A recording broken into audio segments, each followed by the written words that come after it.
ওগো নবীজি মুনাফিকেরা আপনাকে মন থেকে রাসূল মানে না, এদের উদ্দেশ্য হলো মুখে বলে আমি আপনাকে মহব্বত করি, অন্তরে মহব্বত করে না। ওগো নবী নিশ্চয় আল্লাহ রাব্বুল আলামিন জানেন আপনি আল্লাহর রাসূল, মুনাফিক বললেই কি না বললেই কি। আল্লাহুম্মা মালিকাল মুলকি তুতিল মুলকা মান তাশা ওয়া তুইজ্জু মান তাশা ওয়া তুযিল্লু মান তাশা বিয়াদিকাল খায়র।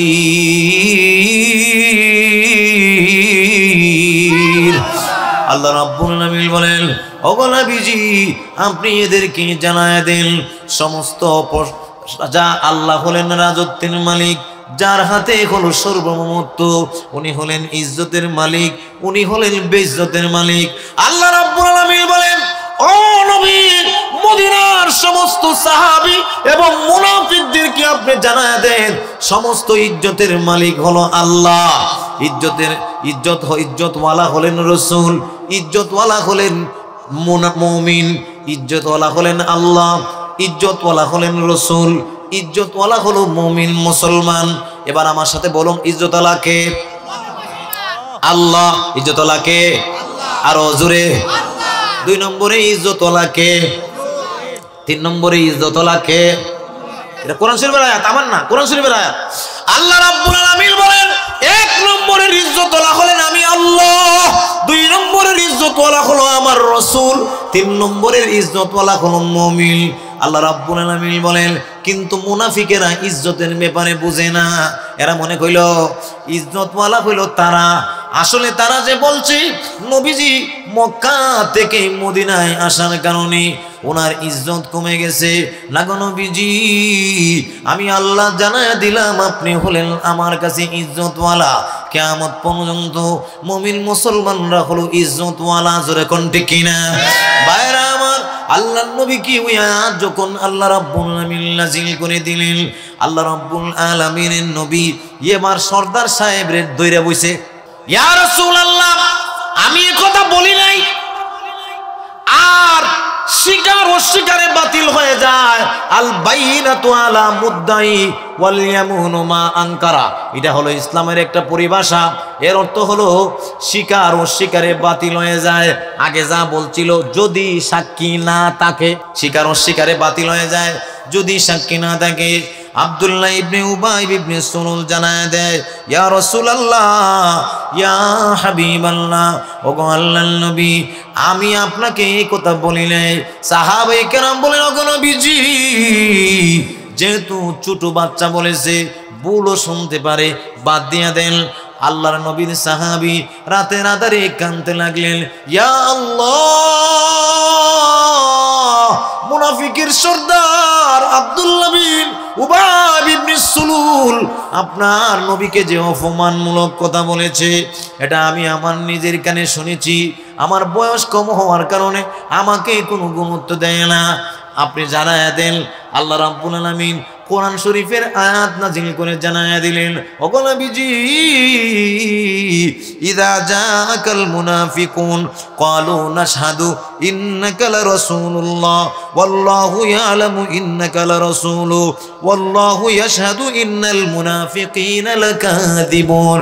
আল্লাহ রাব্বুল আলামিন জানায়া দেন, ওগো নবীজি মুনাফিকেরা যখন আপনার কাছে আসে তখন তারা বলে আমি সাক্ষী দিচ্ছি আপনি আল্লাহর রাসূল, অথচ এরা অন্তরে ভিন্ন জিনিস লালন করে, আপনার আজমত এদের দিলের ভিতরে নেই।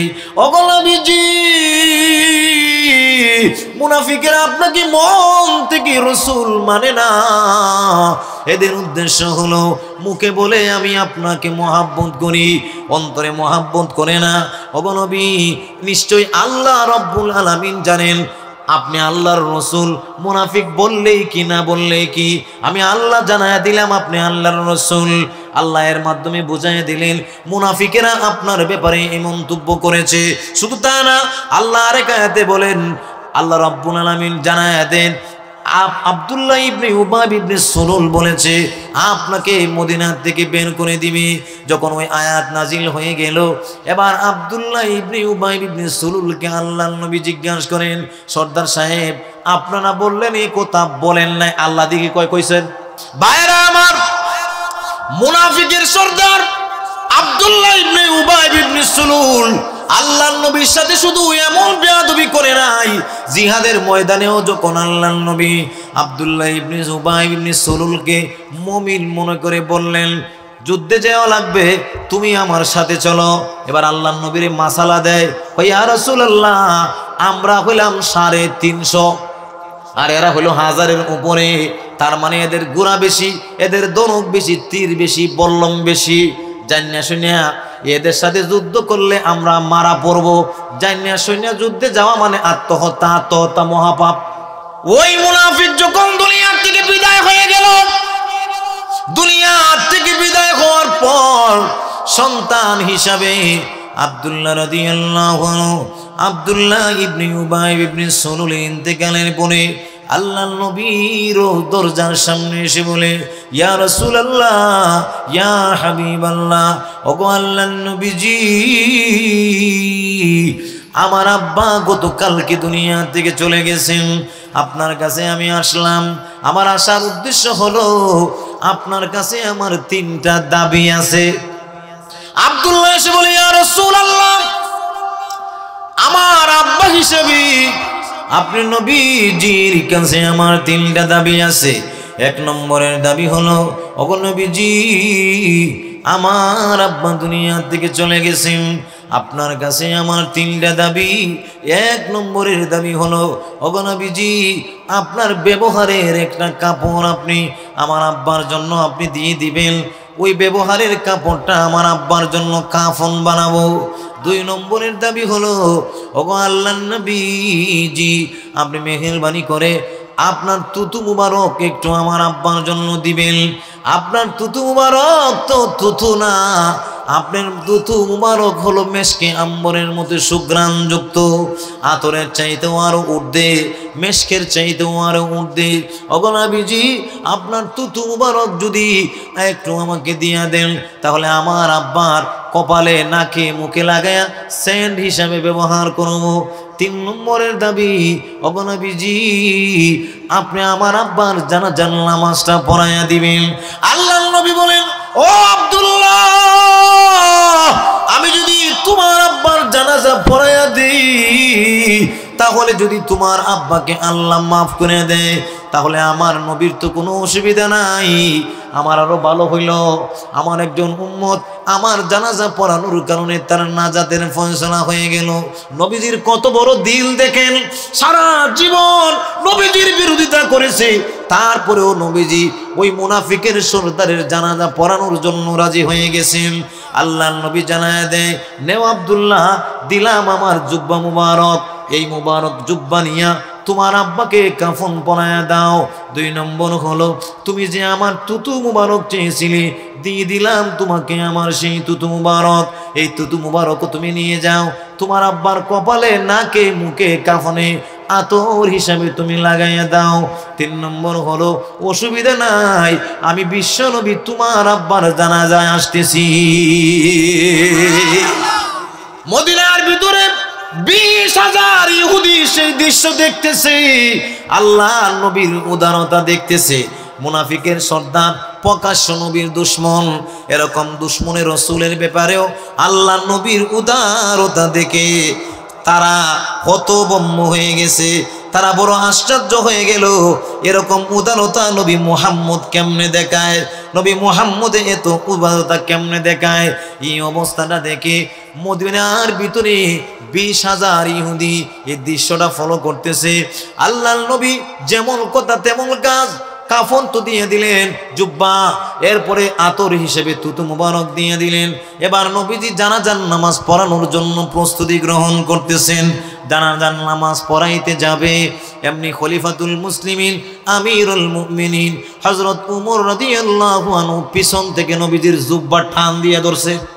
ইয়া রাসূলুল্লাহ, আল্লাহ কোরআন শরীফের সূরাতুত তাওবার 80 নম্বর আয়াতে অনেক আগেই আপনাকে আল্লাহ জানায়া দিয়েছে ইস্তাগফির লাহুম আও লা তাস্তাগফির লাহুম ইন তাস্তাগফির লাহুম 70 মাররা فلن يغفر الله لهم ذلك بأنهم كفروا بالله ورسوله والله لا يهدي القوم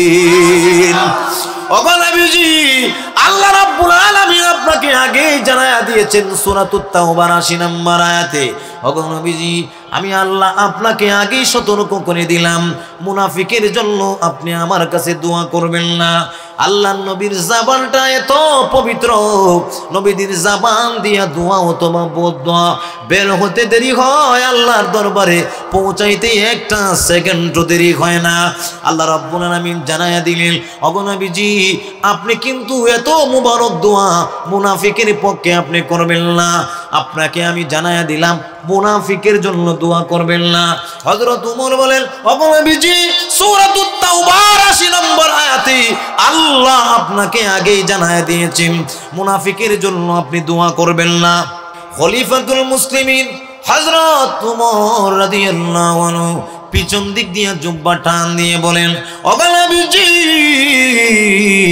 আল্লাহ রাব্বুল আলামিন আপনাকে সূরাতুত তাওবার ৮০ নম্বর আয়াত নাজিল করে আল্লাহ আগে আপনাকে জানায়া দিয়েছেন মুনাফিকের জন্য আপনি দোয়া করবেন না আপনার দোয়া যেহেতু দামি দোয়া করেন আর বদদোয়া করেন আল্লাহর দরবারে কবুল হয়ে যায় এজন্য এরকম দামি দোয়া যেখানে সেখানে করা ঠিক না ভাইরা আমার আল্লাহর নবী বিশ্ব নবী রাহমাতুল লিল আলামিন কে আল্লাহর নবীর সাহাবী হযরত ওমর ইবনুল খাত্তাব রাদিয়াল্লাহু আনহু জানায়া দিলেন ইয়া রাসূলুল্লাহ ইয়া হাবিবাল্লাহ আল্লাহ সূরা তাওবার ৮০ নম্বর আয়াতে আপনাকে আগেই বলেছেন মুনাফিকের জন্য দোয়া করবেন না এবার নবীজি বলেন কি শুনেন নবীজি বলেন আল্লাহ রাব্বুল ওমর তুমি তো মূল জিনিস জানো না আল্লাহ আমাকে জানাজা পড়াইতে নিষেধ করেন নাই আল্লাহ নবী এবার বলেন আল্লাহ রাব্বুল আলামিন আমাকে জানায়া দিয়েছেন ইন তাস্তাগফির লাহুম 70 মাররা ওগো নবীজি আপনি তাদের জন্য মাপ চান অথবা না চান 70 যদি চান আল্লাহ নবী বলেন ওমর আল্লাহ আমাকে শেষে বলেছেন 70 যদি চান তার মানে আমার নিষেধ করছে না আল্লাহ রাব্বুল আলামিন বলেন ওগো নবীজি আল্লাহ রাব্বুল আলামিন আমাকে বলেছেন ইন তাস্তাগফিরু লাহুম নবীজি আপনি যদি এদের মুনাফিকের জন্য আপনি যদি মাফ চান অথবা না চান 70 যদি আপনি চান আমি তাদেরকে মাফ করব না আল্লাহ আগে বলছেন আল্লাহ বলেন যদি আপনি তাদের জন্য মাফ চান অথবা না চান 70 যদি চান তার মানে আল্লাহ আমারে ডাইরেক্ট নিষেধ করে নাই সুতরাং আমিও যাব তুমিও চলো আব্দুল্লাহ ইবনে উবাই ইবনে সুলুলের জানাজার নামাজটা পড়ায় আসি ভাইরা আমার আল্লাহ রাব্বুল আলামিন জানায়া দিলেন ওগো নবীজি আপনি যদি মুনাফিকের জন্য মাপ চান অথবা না চান 70 যদি আপনি চান আল্লাহর নবী বলেন রে ওমর আমি নবীও জানাজায় যাব তুমিও আমার সাথে চলো এমনি আল্লাহ রাব্বুল আলামিনের আল্লাহর রাসূলের সাহাবী হযরত ওমর ইবনুল খাত্তাবের মিজাজটা গরম হয়ে গেছে কিন্তু নবীজির আদবে নবীজির আজমতে প্রকাশ করে না চেহারার মধ্যে বিরক্তির ভাব ফুটে উঠেছে আল্লাহ রাব্বুল আলামিন সাথে সাথে জিবরাইলকে ডাক দিয়ে বলেন জিবরাইল আমার বন্ধুর কাছে গিয়ে জানায় দাও এখন থেকে আমি আল্লাহ জানায় দিলাম নবীজিকে আগে বলছিলাম যদি তাদের জন্য মাপ চান অথবা না চান 70 যদি চান এখন থেকে আমি আল্লাহ জানায় দিলাম মুনাফিকের জানাজায় যেন আমার নবী শরীক না হন এই আয়াত যখন নাযিল হয়ে গেল আল্লাহ রাব্বুল আলামিনের নবী এবার আব্দুল্লাহকে লক্ষ্য করে বলেন আব্দুল্লাহ রে তোমার আব্বার জানাজার নামাজটা আমি পড়াইতে পারলাম না আল্লাহ আমাকে নিষেধ করে দিয়েছেন। ওই দৃশ্য দেখে, নবীজির উদারতা দেখে, নবীজির মন মানসিকতা দেখে, নবীজির বড় হৃদয়ের পরিচয় দেখে তদানীন্তন সময়ে ইতিহাসের তারিখের কিতাব লিখেছে মদিনার ভিতরে 20,000 ইহুদি আল্লাহর নবীর হাতে হাত রেখে কালিমা পড়ে মুসলমান হয়ে যায়।